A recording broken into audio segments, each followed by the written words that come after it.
Taste the Daily. When people need to be moved for medical emergencies or for other emergencies, we must have flights on standby. For example, there have been 244 consequential train accidents between 2017 and 2022. When there are train accidents or there are floods, airlines could operate more airlines at reasonable rates to fly people to the spot. Airlines should not seek to profit from disaster. Airlines should not seek to make profit from the suffering of people by charging more rates, by charging higher fares, and by reducing capacity during a disaster. So this is the moral, social, and corporate responsibility, the public responsibility of airlines. So I would like to say safety, accessibility to all must be the buzzwords. Air travel must be accessible to all and possess the highest safety standards as possibly can be met. So civil aviation must be the people's aviation. Not all of us can fly in Maharaja class. Civil aviation must be the people's aviation. Civil aviation must not just be for the billionaires. Manya Srimati Sagarika Ghosh ji, 11 minutes. Thank you, Deputy Chairman, sir. Sir, this government has a penchant for changing names. The Indian Penal Code has been changed to Bharatiya Nyaya Sanhita. Now the Indian Aircraft Act has been changed to the Bharatiya Vayuyan Vidhayak Bill 2024. But there's nothing much that is new in the bill. There's a change in name, but nothing much that is new. That is because this government likes to think of itself as a game-changer government, but it's only a name-changer government.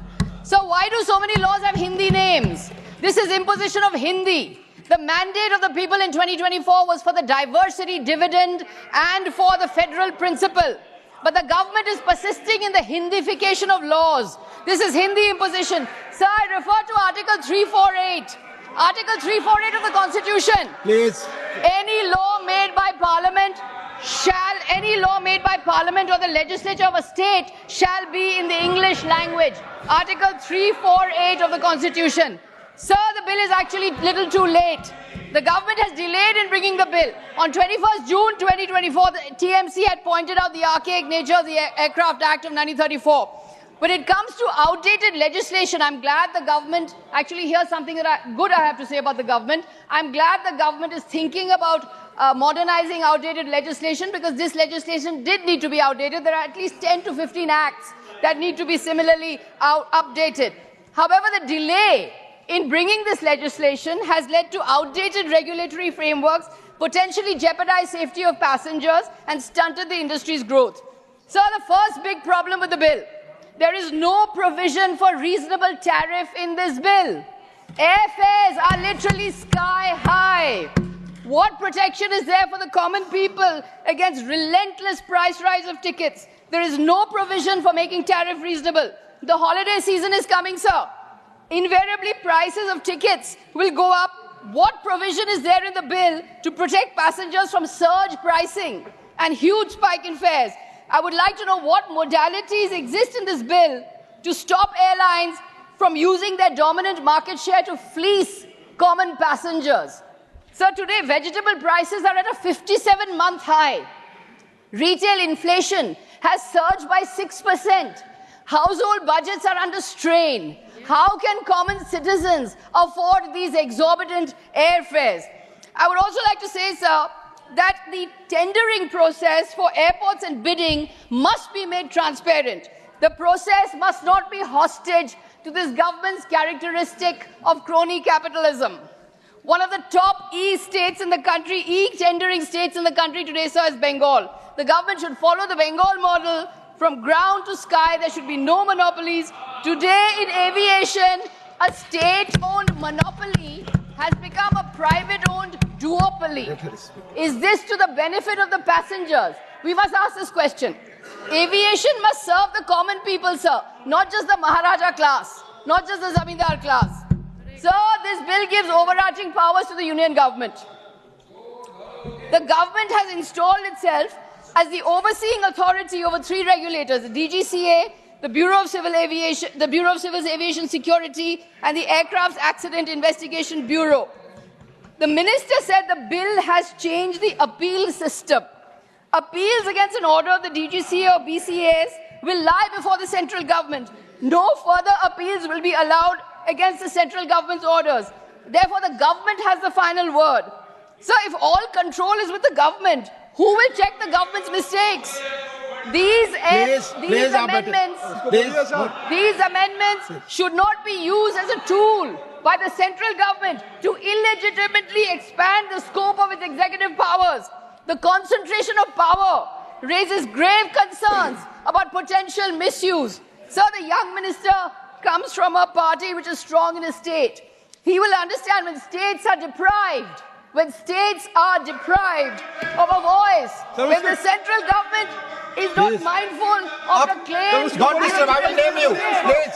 Stop depriving states who oppose you politically. आपकी कोई बात record पे नहीं जा रही. बैठिए. Please. So the practice of this government is not to send bills for scrutiny to standing committees. The privatization of Air India, leading to the transfer of its ownership in 2022, was not sent to a committee for wider deliberations. Within private airlines, are safety norms being maintained? Cabin crews are meant to share rooms on layovers and thus are not well rested for flights. This poses huge dangers for passenger security. So there are inadequate provisions in this bill for new technology. New technology like drones and issues involving the use of drones, such as aircraft targeting and surveillance, have not been provided in this bill.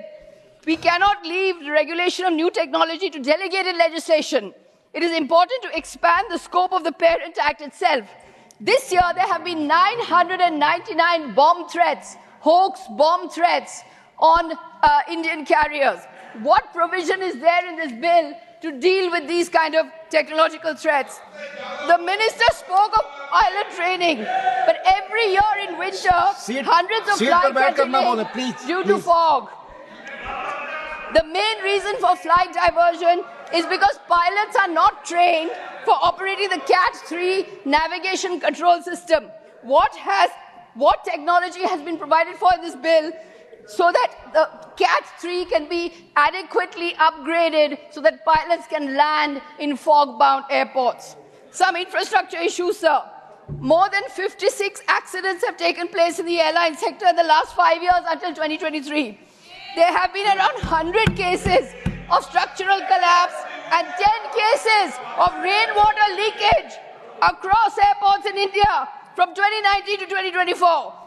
Sir, for the Airports Authority of India, civil works maintenance dropped from 11.9% in financial year 21 to 8.5% in financial year 23.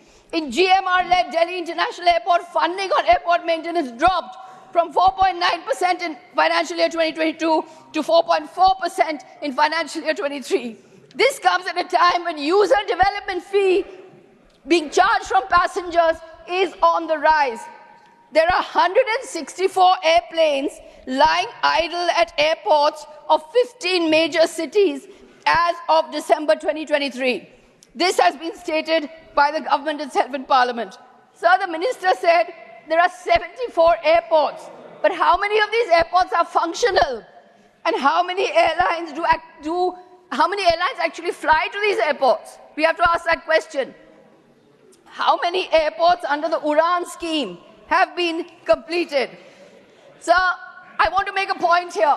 This is important. It's about the moral economy of our country. So airlines have a public responsibility and a social responsibility. They must be encouraged to practice their corporate social responsibility.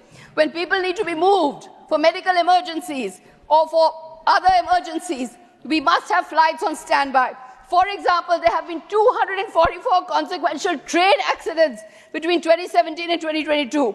When there are train accidents or there are floods, airlines could operate more airlines at reasonable rates to fly people to the spot. Airlines should not seek to profit from disaster. Airlines should not seek to make profit from the suffering of people by charging more rates, by charging higher fares, and by reducing capacity during a disaster.